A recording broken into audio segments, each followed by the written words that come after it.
Oke, selamat pagi. Saat ini kita akan mulai kelas agama kita. Sebelum kita mulai, mari kita berdoa. Bapa di surga, Bapa yang baik, saat ini kami akan memulai pelajaran agama kami. Kami akan mempelajari kitab Daniel. Tolong Tuhan berkati kami, supaya kami boleh mengerti tentang nubuatan mengenai zaman akhir.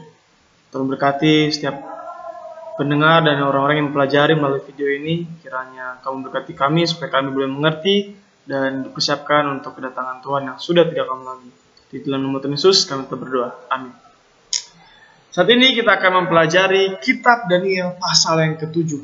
Sebelumnya, di video sebelumnya kita mempelajari kitab Daniel pasal 7 mengenai 4 binatang, dan kita sudah mempelajari 3 binatang yang pertama. Yang pertama, kita mempelajari tentang binatang yang dilambangkan singa bersayap Raja Wali. Kita mengetahui singa ini adalah lambang dari kerajaan Babylon. Keganasannya dan kecepatannya yang dilambangkan oleh sayap. Binatang yang kedua dilambangkan oleh beruang yang berdiri di kaki yang sebelah, yang melambangkan kerajaan Media Persia. Persia lebih kuat daripada Media, sehingga dilambangkan dengan kaki yang bertumbuh sebelah saja. Dan juga beruang ini memiliki rusuk, 3 rusuk di mulutnya, melambangkan beruang ini telah mengalahkan 3 kerajaan, yaitu Lydia, Mesir, dan Babylon. Binatang yang ketiga dilambangkan macan tutul berkepala 4 dan bersayap 4. Maksudnya apa? Sayap 4 melambangkan kecepatan yang sangat hebat. Kerajaan Yunani menguasai dunia di bawah kepemimpinan Alexander Agung sangat cepat. Tidak membutuhkan waktu yang lama untuk menguasai seluruh dunia. Kepala 4 ini, binatang yang berkepala 4 ini melambangkan 4 jenderal yang menggantikan Alexander Agung yang mati. 4 jenderal ini Kassander, Seleucus, Lysimachus, dan Ptolemy. Dan ketiga kerajaan ini telah kita bahas, dan kita akan membahas kerajaan yang keempat yang dilambangkan oleh binatang yang keempat. Apa binatang keempat itu? Siapakah binatang yang keempat itu? Mari kita buka Daniel pasal ke-7 ayat yang ke-7. Kita siapkan Alkitab kita buka Daniel pasal 7 ayat yang ke-7. Kemudian aku melihat dalam penglihatan malam itu, tampak seekor binatang yang keempat, yang menakutkan dan mendahsyatkan, dan ia sangat kuat, ia bergigi besar dari besi, ia melahap dan meremukan, dan sisanya diinjak-injaknya dengan kakinya.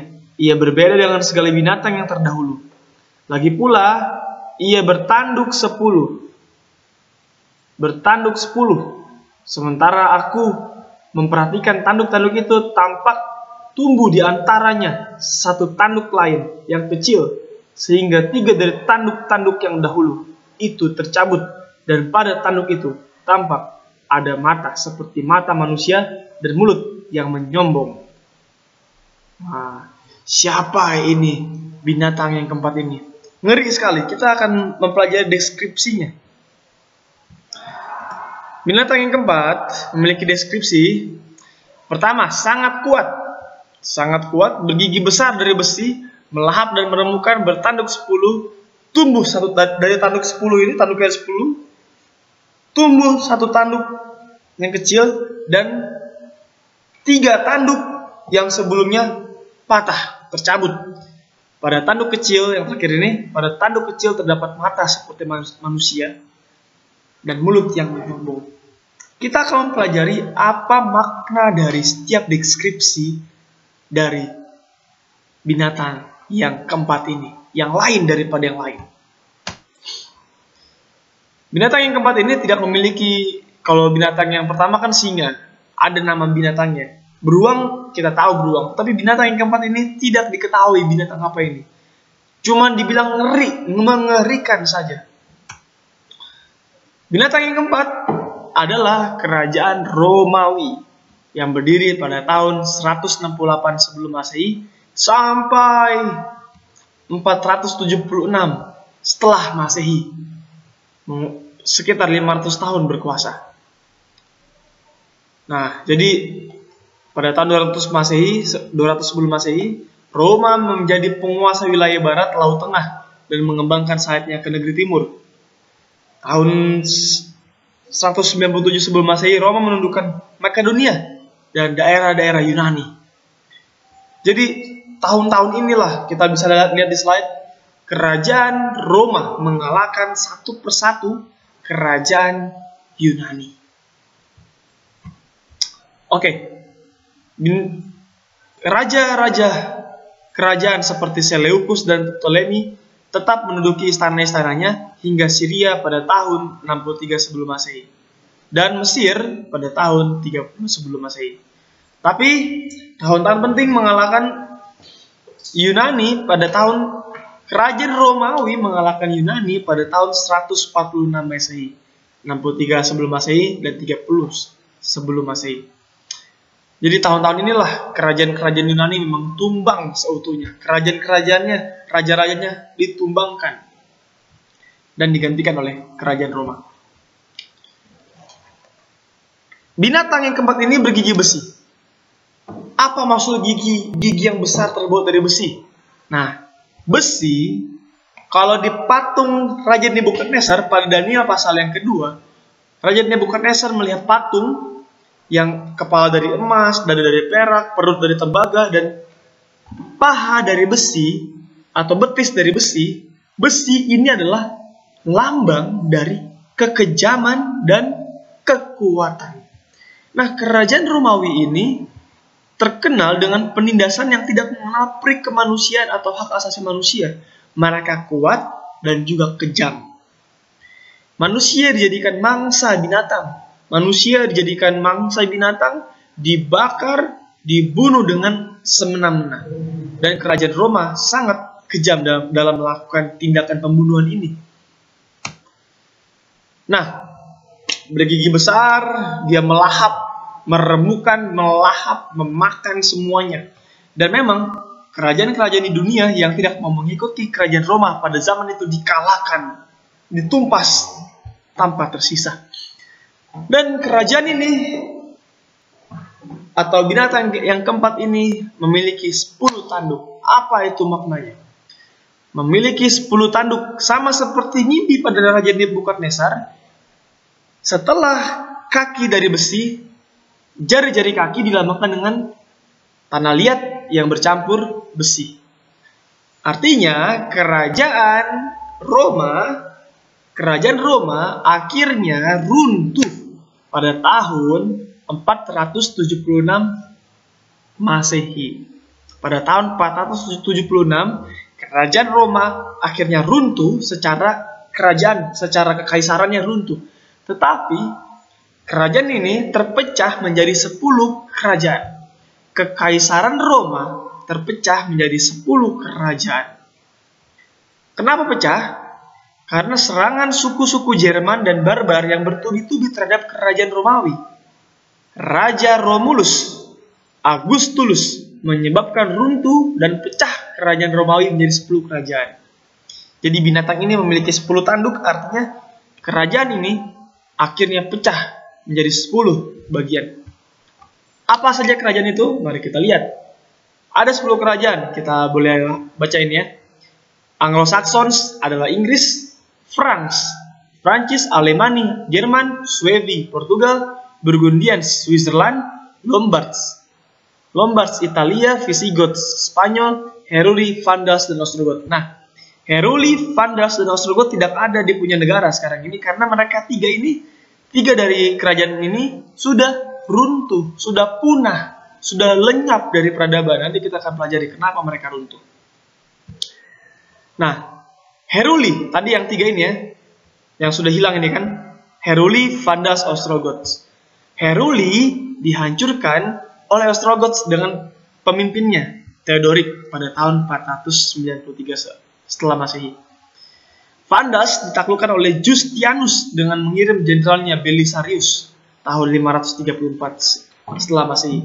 Dan yang terakhir Ostrogoths ditaklukkan pada tahun 538 oleh Belisarius. Nah, 3 kerajaan ini sudah lenyap, jadi tinggal 1. Ingat, dari 10 tanduk ini akhirnya muncul 1 tanduk di Daniel Di Daniel pasal 7 ayat yang ke-8. Sementara aku memperhatikan tanduk-tanduk itu, 10 tanduk itu, tampak tumbuh di antaranya satu tanduk lain yang kecil, sehingga 3 dari tanduk yang dahulu itu tercabut. Pada tanduk itu tampak ada mata seperti mata manusia dan mulut yang menyombong. Jadi 10 kerajaan ini tiba-tiba muncul satu kuasa, dan satu kuasa ini menyebabkan 3 kuasa atau 3 kerajaan ini hancur. Nah, siapakah tanduk yang kecil itu? Tanduk yang muncul terakhir itu, siapa itu?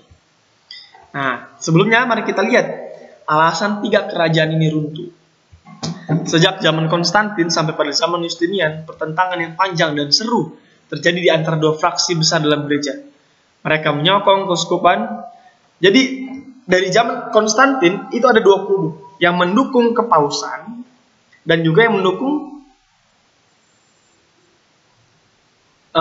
doktrin Arius. Nah, Arius ini adalah ajaran kekristenan tapi berbeda dengan kepausan. Nah, mereka suka bersitegang antara yang mendukung kepausan dan juga mendukung Arius. Ini Arius, seorang imam pemberontak. Nah, 3 kerajaan ini mendukung ajaran dari Arius. Ingat ini, yang mendukung kerajaan dari Arius. Sehingga kerajaan-kerajaan yang mendukung kepausan menyerang siapa? Menyerang mereka yang tidak sepaham atau mereka yang memegang ajaran Arius. Nah, Raja Romawi Timur yang ibu kotanya berada di Konstantinopel berdiri di garis depan dalam memajukan pekerjaan keuskupan Roma. Perebutan kekuasaan kadang-kadang berakhir dengan pertumpahan darah dan permusuhan. Nah, kebanyakan bangsa barbar yang menaklukkan kerajaan Romawi bertekuk lutut pada kekuasaan keuskupan Roma. Bangsa Heruli, Vandals, dan Ostrogoths menantang kedaulatan keuskupan Roma karena mereka adalah penganut ajaran Arian atau Arius tadi yang taat. Jadi, Heruli, Vandals, Ostrogoth ini taat kepada ajaran Arian dan menolak ajaran kepausan. Sedangkan bangsa-bangsa dari Jerman, bangsa-bangsa barbar takluk tunduk kepada kepausan. Nah, jadi terjadilah pertentangan antara 2 kubu ini. Tanduk kecil, siapa tanduk kecil itu? Pada waktu kejayaan kerajaan Roma kekafiran, ini sebelum kepausan. Roma kekafiran, sebelum ada kekristenan sana, para paus tidak mempunyai kekuasaan sekuler atau dalam bidang pemerintahan. Tetapi sesudah kerajaan itu hancur dan terbagi menjadi 10 kerajaan, maka keuskupan Roma bukan saja bebas dari tekanan pemerintah di bidang agama, melainkan malah melibatkan diri dalam masalah-masalah sekuler atau pemerintah. Jadi secara garis besarnya, nggak usah ribet-ribet, setelah kerajaan Romawi runtuh, kepausan bebas dan boleh melibatkan diri di dalam bidang pemerintahan. Nah, pada saat-saat tertentu pada waktu pemerintahan Karleman Otto yang Agung dan Henry yang ketiga, pemerintahan sipil memang menguasai gereja pada batas waktu tertentu.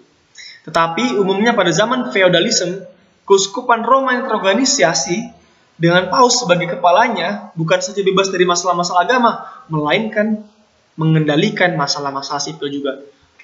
Secara garis besarnya, kepausan memegang atau mengendalikan pemerintahan.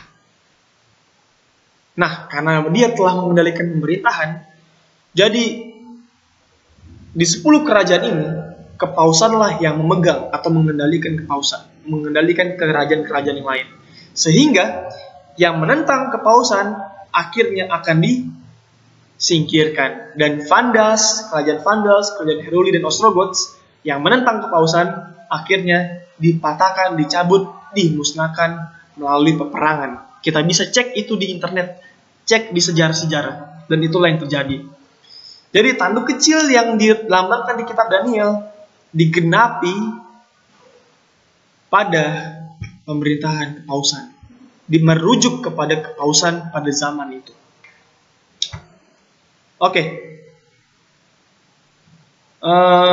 Kedudukan bishop sebagai kepala seluruh gereja suci dan sebagai kepala semua imam suci. Paus juga sebagai korektor para bidah atau bidat. Apa itu korektor? Maksudnya Paus ini juga yang mengatakan, oh kamu itu ajarannya salah, bidat kamu salah, harus kembali. Kalau tidak akan dimusnahkan. Nah, pada tahun 538 setelah Masehi, Paus Vigilius menggantikan Paus Berfaham-God. Nah, sejak tahun 538, Paus mulai menjadi negarawan dan gerejawan dan bahkan menjadi kepala pemerintahan. Jadi pada tahun 538, Paus dari kepausan menjadi kepala pemerintahan. Bahkan Paus yang berhak mengangkat raja, mengangkat kekaisaran dari negara-negara ini, dari 10 negara ini. Dan oke, selanjutnya, melambangkan gereja tanduk kecil itu melambangkan gereja keuskupan Roma.